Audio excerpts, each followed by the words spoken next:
We're okay?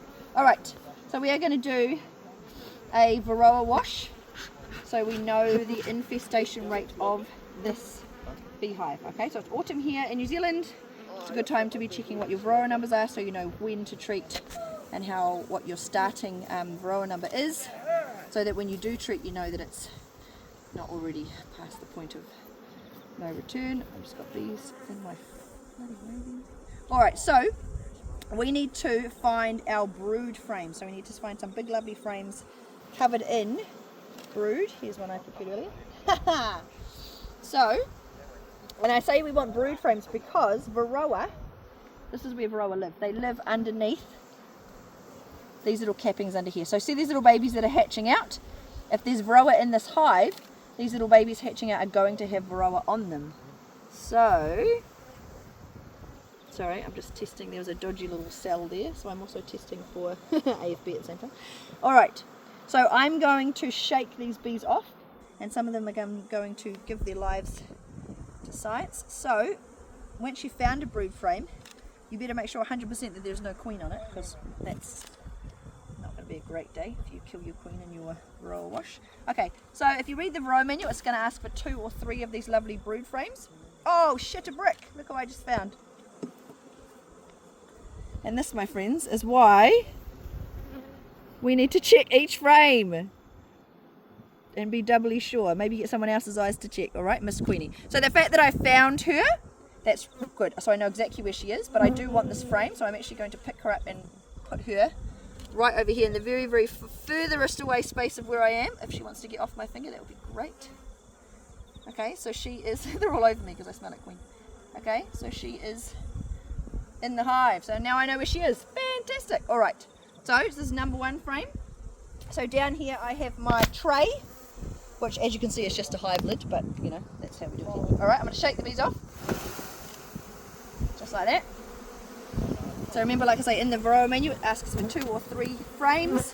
I know exactly where the queen is, and she's far, far away, so I don't have to check this one again. I will make sure that it's got capped brood all over it, which is what I want.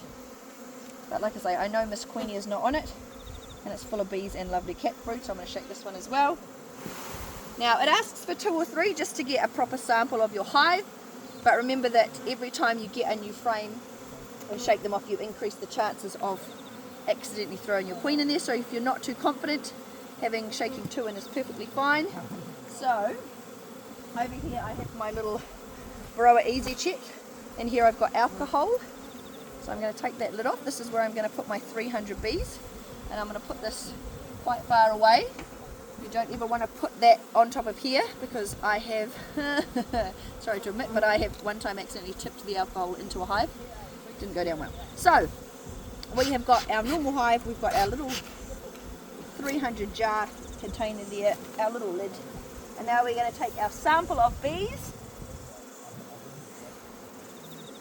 We are going to mix up the sample and we're going to take 300. Now if I was doing this properly, I would have a half a cup measurer, and I'm not kidding, half a cup of bees is 300 bees, and I know this because I've counted them many, many times. And again, I'm keeping my my alcohol away from my bees. They are going to give their lives to science and they die instantly, okay?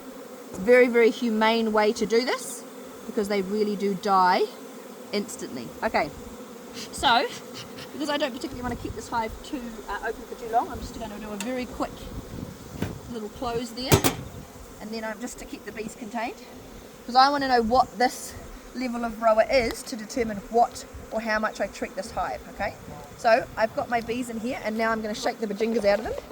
Now I know they're already dead, but you have to still shake them quite well to dislodge the varroa, which hides up underneath all their little bits and pieces of their body. Also, side note, do this not directly at your hive, because a lot of times these leak, so you don't want to splash varroa on your hive. So I'm shaking the bajingas out of them, and then I'm going to lift them up like that. I'm going to see how many little varroa, I don't know if you can see that under there, so you can see the little brown, these are that's not varroa, that's my kicker, but these are my little brown varroa. So in New Zealand, the level of treatment is only 1%. So if I've got 300 bees, if in here, if it's 3 varroa or over, I need to treat. And that in there is already 1, 2, 3, 4, 5, 6, 7, 8, 9, it's over 3. That's the moral of that story. So that tells me that I need to treat this hive now. So that is how you do a varroa monitoring wash.